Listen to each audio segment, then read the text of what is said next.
In the powerful village of Aga, King Azuka reigned with wisdom and strength. He expanded the village borders, ensured prosperity and maintained peace. Although King Azuka was feared by all his subjects and kings of other villages, he was a kind-hearted king who hates injustice, which is one of the reasons his subjects love and worship him. However, despite his many accomplishments, King Azuka faced pressing concern. He didn't have a male heir to succeed him. He had only one female child named Ada. Ada was very brave, wise, and gentle. She was also very beautiful and caught the eyes of all the young men in the village. According to Aga's traditions, only males could ascend the throne. The king's advisors urged him to take another wife so she would be able to give him a male child, but he refused because he didn't want a strange woman to come into his palace to maltreat his beautiful daughter Ada, whom he loved so much.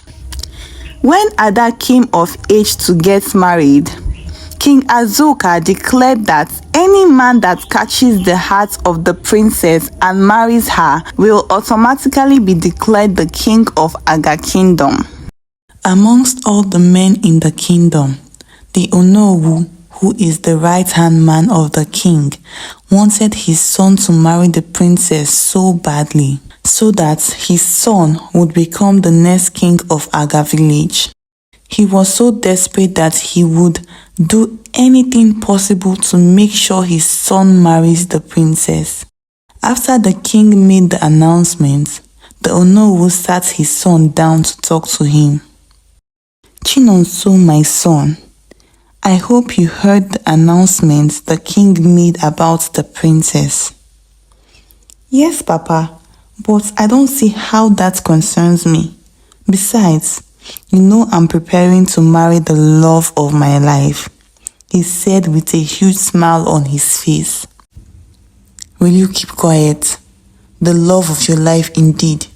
You think I don't see you go into the bush with different maidens? You better stop deceiving yourself and sit up. Don't you know that becoming the king of this village is the biggest achievement anyone can ever have in this kingdom? But Papa, you know that I'll have to stop seeing other women if I want to marry the princess. And we won't be intimate until after the marriage. Ha, Papa. I don't think I can cope like that though. Chinonso said while looking pissed. This boy, you don't have sense. Don't you know that you can take as many wives as you want when you become the king, and on top that, all the riches of the kingdom will be yours. I will also be very proud to be called the father of the king. For once in your life, be useful to me. Okay, Papa, but how will I make the princess fall for me? He said out of curiosity. Leave that to me, okay? Okay, Papa.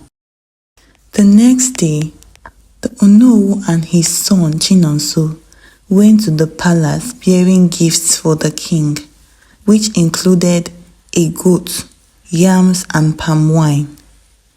The Onowu introduced his son to the king.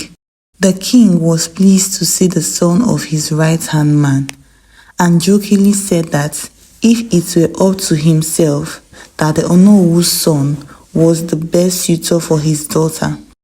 The Onowu was pleased to hear that. He then suggested to the king that they should try and link his son and the princess up, in which the king approved of it.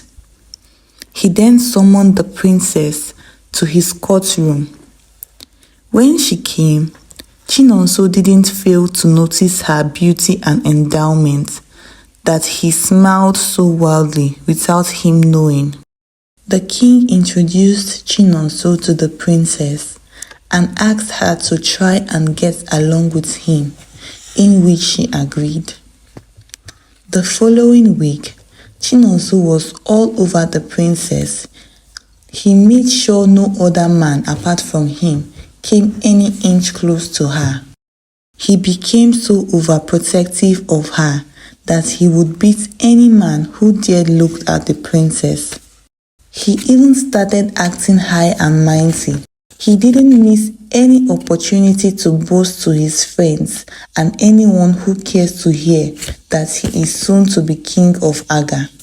All the villagers hated his guts so much, but didn't dare confront him out of fear for the Onowu. So, many men backed out of the idea of marrying the princess. The princess took notice of Chinonso's bad attitude towards the people and began avoiding him.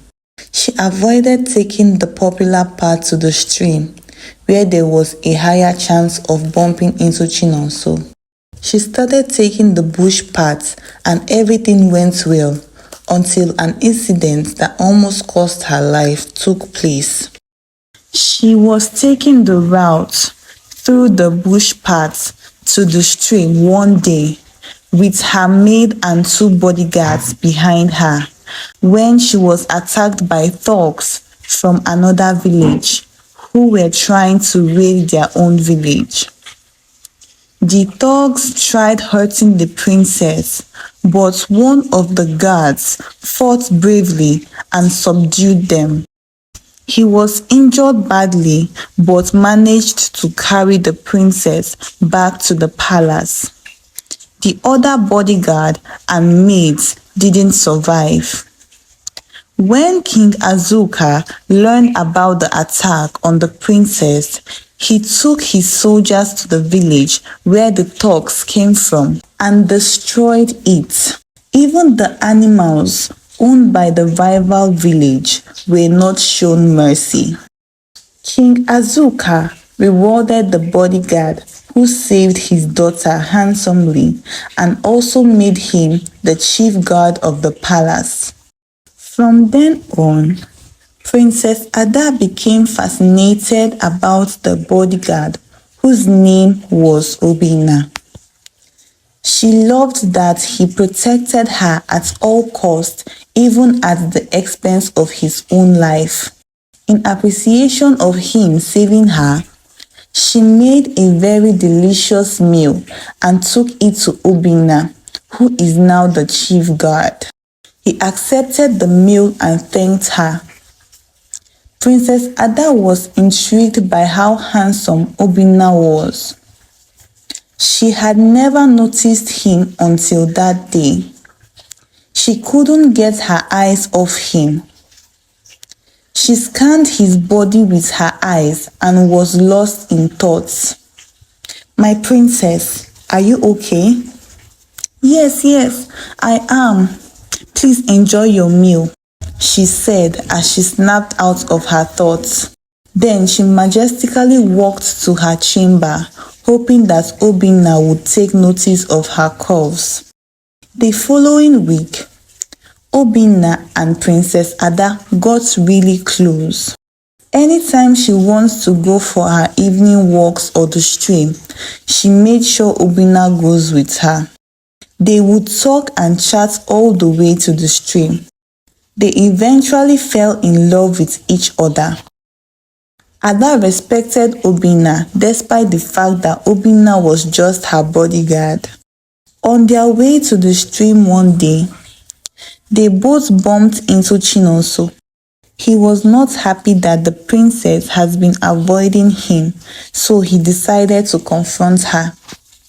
He walked up to her angrily and held her arm roughly.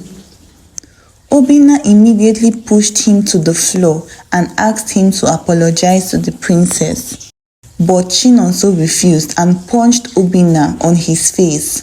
Ada, seeing that Obinna was hurt, rushed to hold him. She got emotional and hugged him, and with anger in her voice, she spoke to Chinonso. "How dare you lay a finger on a royal bodyguard? Who do you think you are? I know about the arrangement the Onowu had with my father, but let me tell you one thing. I will never marry you. So, the earlier you get down from your high horses, the better for you.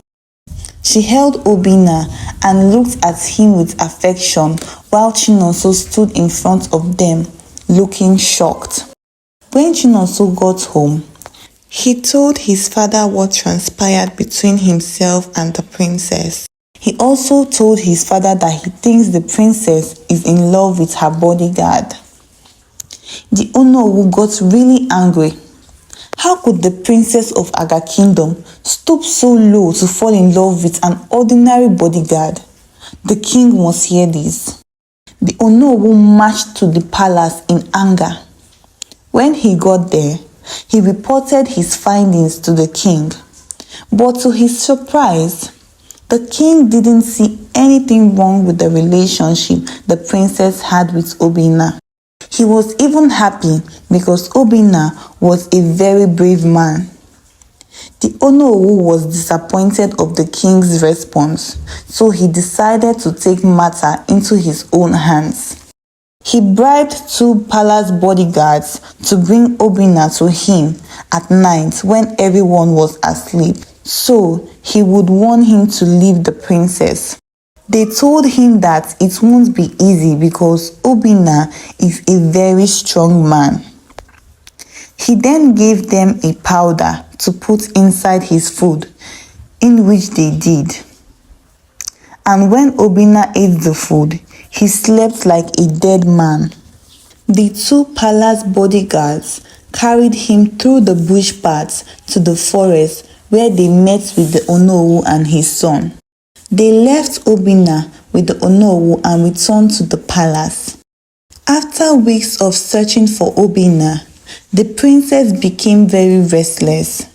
She would sit in front of the palace gates at night, hoping that Obinna would approach it. She hasn't stopped crying since Obinna went missing. The king sent out his warriors in search of Obinna, but he was nowhere to be found. Weeks turned into months and everyone gave up on looking for him.